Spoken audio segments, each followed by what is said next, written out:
Sit down, shut your mouths, and watch The Gift of Gabe.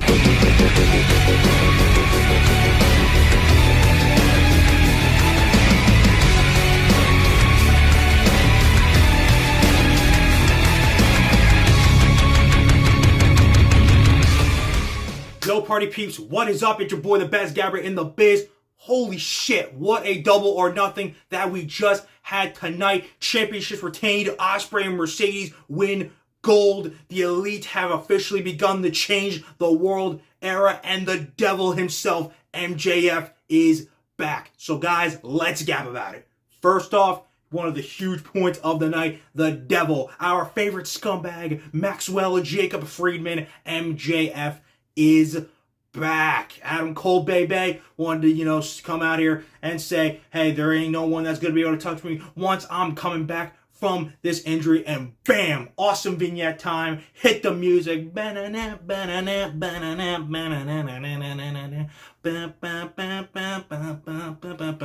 MJF is back. Kicks Adam Cole right in the nuts, and then shabam, brain busters him. He's like, get this piece of trash out of my ring, and basically tells his mission statement. There ain't no more trust. There ain't no more friendship. There ain't no more hugs. There ain't no more nothing. I am the devil himself, and there ain't nobody on the level of the devil because I'm Maxwell Jacob Friedman, and I'm better than you, and you know it. And honestly, if I'm going to make a prediction for the future of, the Owen Hart Men's Cup, because Tony Khan announced on the buy-in, the winner will receive a world title shot at All In. I'm thinking that's how MJF might possibly get his in, because I think he's ready to go. The pro delivered an elbow drop right on that freaking devil mask. I think he gets into that tourney, earns his championship shot, and we get Swerve versus MJF, AEW World Title, main event of All In. Considering, Swerve did retain his championship tonight, which also was hella dope. So I'm thinking those two are eventually going to go on a huge collision course to put on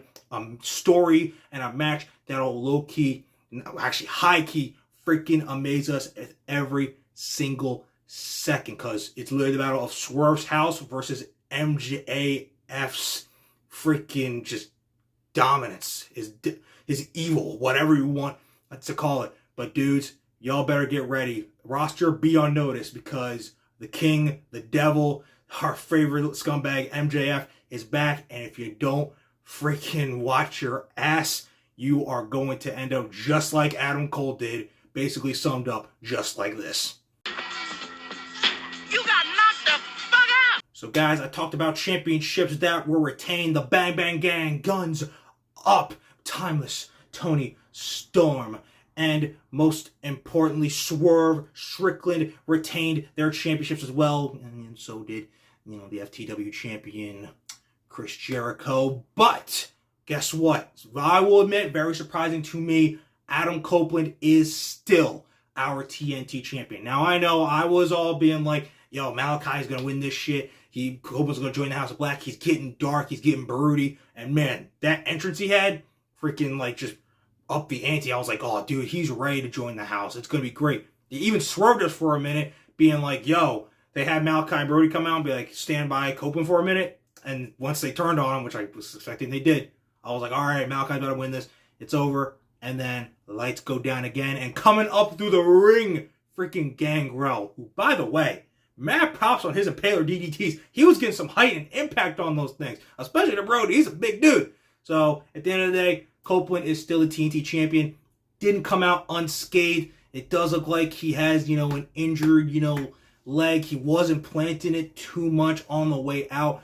Haven't heard of anything so far. I will check out the scrum, to see if anybody says anything about his status. I really hope that he's not injured, and because I would just hate to have that any kind of damper on, because this is the crucial final time of his career, and I don't want to have to miss any of it due to an injury. So I'm really hoping that he is okay. And if he is, maybe this isn't the end of Copeland and Malachi. It's been really good. And I do think Malachi could get that TNT championship if he just gets one last shot.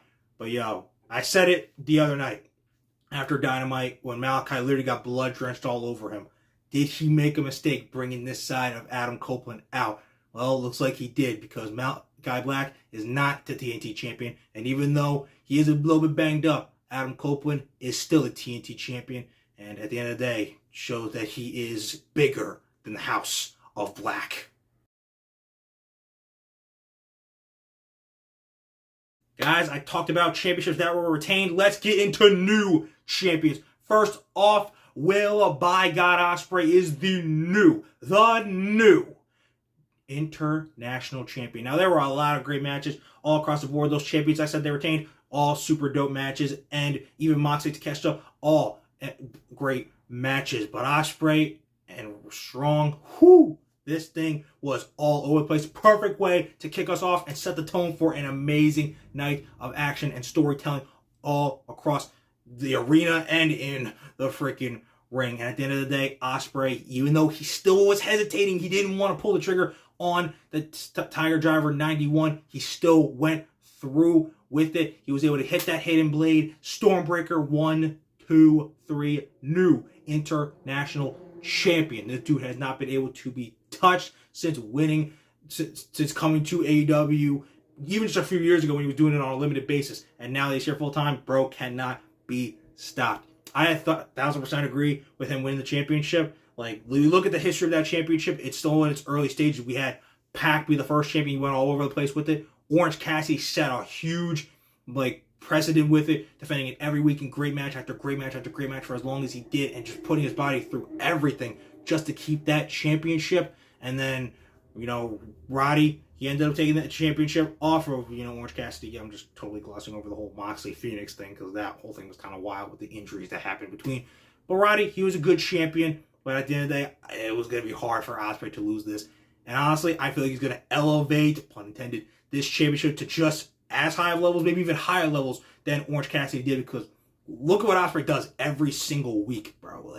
Dude cannot be touched in terms of his in-ring ability. So I think every week, every single show, and then every single pay-per-view, he's putting on great match after great match after great match after great match where your draws are dropped and you're just like, freaking nominal. And he'll elevate that championship to new levels and possibly could be walking into All In as the international champion. And he'll make that championship feel just as important as even the world championship. As important as any championship in this entire industry right now. So, Will by God Ospreay, the Billy Goat, congratulations on your first championship win of many here in AEW. You are truly the king of the international mountain, the current now international ruler of the world. So, congratulations, and I cannot wait to see the rest of what you do as our international champion, Will Ospreay. Guys, another new champion that was crowned tonight, maybe a little more divisive, is the CEO, Mercedes Mone. Why do I say it was divisive? Because we all love Willow, including me. My heart was with Willow, man, I will admit. But at the end of the day, my head was right, man. It was her first match. I just couldn't see Mercedes losing. I still think this is one. Well, I think Willow's going to be fine. I'm not worried. The Chris Statlander feud, I think, will be really good. And they know what they got in Willow. Now, after this, going through the feud with Statlander, it's about building her up for the world championship. She was organic already to give her the TBS title. Now it's time to get her to that world championship somewhere down the line. I don't know if she ends up being the one to dethrone Tony, because maybe that's Jamie Hayter and Mariah are great options for that. But if it ends up being Willow, I'm not exactly gonna complain. So if that ends up happening down the line, I have no problem. And in terms of Mercedes, she's good. Mercedes can actually wrestle, huh? Ain't that crazy? She can actually wrestle. Yeah, they showed the F out. They showed out just like I knew they were going to. So, to the haters.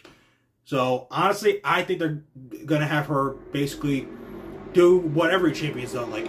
Every night, every week, this guy on his motorcycle is feeling exactly what I'm saying. She's going to go out there every single week, defend that championship against countless opponents, and have great matches and great stories. And at the end of the day, she'll drop it to a young, up-and-coming talent. I don't know who exactly it is just yet, but then she'll put them over, and then they'll go on their way to achieve great things in AEW, because that's what she's here to do. She's here to help elevate the division, and the TBS Championship, which is kind of the workhorse championship for the women's division, is the perfect way to do that. So at the end of the day, whether you like it or not, Mercedes is our new TBS champion. Please don't worry about Willow. I know she will be fine. Future world champion, guaranteed. And Mercedes, the CEO, is going to be doing great things for TBS as the face of its network and as its champion. So, again, whether you like it or not, Mercedes Mone is our TBS champion. You stupid dick! Ladies and gentlemen, a shit show just occurred. The Elite versus Team AEW Anarchy in the Arena was awesome. We were literally playing like the freaking Young Bucks theme, Darby's theme, all across the arena, and then finally it got down to Bryan Danielson being like, cut that shit off, we're not doing that. Let's play the best theme song ever. It's the final countdown. That shit was fun. For like a whole 6-7 minutes, we were just vibing at watching it at home. And if you were there in the arena, especially just like listening to the final countdown as everyone was just beating the shit out of each other. Until, rightfully so, Mr. Matthew had to be like, yo, cut that. We're paying like $500,000 for that per minute. We got a budget. Cut that shit. What are you doing? But overall, the match was great. Freaking Jack Perry knew his ass was going to get set on fire. God dang, dude. That was crazy. But he literally tried to attempted, want that on the record, attempted vehicular homicide on Darby Allin. That wasn't that. He survived that and then just got freaking hung up literally by cable cords and then super kicked with freaking Reebok cleats. Go check them out. Go buy them. They're freaking as amazing as our EVPs, Mr. Matthew and Nicholas, who are here to help change the world. But overall, like I said, match was dope. I thought Hangman was going to get involved up and win, but honestly, they didn't really need it. I don't know if that means he won't end up joining them in the future, because I think this will end up being a blood and guts match. Team AEW versus the Elite, which the Elite could end up winning again. So we'll see how that goes down the line. But Jack Perry, the scapegoat, even after getting set on fire, persevered his way back to that ring, just like the Rainmaker, Kazuchika Okada, and the rest and the EVPs persevered through this painful time in this match to help get the win. He pinned the American Dragon, Bryan Danielson, right in the center of the ring, and the Elite stands tall. And I'm proud to say that the first pay-per-view of the Change the World era has officially been deemed as a massive success. So, Mr. Matthew, Mr. Nicholas, Mr. Rainmaker, Kazuchika Okada, and Mr. Scapegoat Jack Perry, thank you very much. This is only just the beginning. Maybe it's time to, somewhere down the line, give Jack Perry some freaking gold, because the Scapegoat's got to be the GOAT of one of these championships before this year is done. But overall, thank you all for an incredible pay-per-view, for an incredible night, and thank you for the era of AEW that is about to begin, that is going to be forever great in the annals of wrestling history. Okay, guys, that is Double or Nothing. We are done. Put in the rearview mirror. We are done. Gotta be honest, it doesn't even feel like it's 1:15 in the morning for me right here, because show flew by like that. That's what AEW is able to do when they put on great pay-per-views, great shows, which is what they do literally all the damn time. And we're only getting started. The road to Forbidden Door now begins, as well as the Owen Hart Cup tournament being kicked off. Winners will receive World Championship shots at All In Wembley. Let's freaking go. But before then, less than 3 weeks from right now, it's Clash at the Castle. It's been made official. Drew versus Priest world title. Punk's gonna screw McIntyre again. It's gonna go down at Clash at the Castle, and more matches will begin to be added. The road to that show begins tomorrow night, Monday Night Raw. You guys are not going to want to miss a second. You're not going to want to miss any of these shows that are going down. You're certainly not going to want to miss what your boy, the best Gabe in the biz, has to say afterwards. So keep on liking, and damn sure keep on subscribing, and keep on remembering that when it comes to talking wrestling, who better to get with than Gabe right here. Whew. All right, you guys. Another incredible night for AEW history books. Cannot wait for Forbidden Door, but we got to get through Clash at the Castle first. So let's get the road to that PLE started and get ready to laugh my ass off when Drew gets screwed again, because I'll be right. So until then, you guys, deuces, spuces, and I'll see you guys after Raw tomorrow night. Until then, chin up, tits out, line. Watch The Gift of Gabe. Darling, that is my part, and now you've ruined the moment.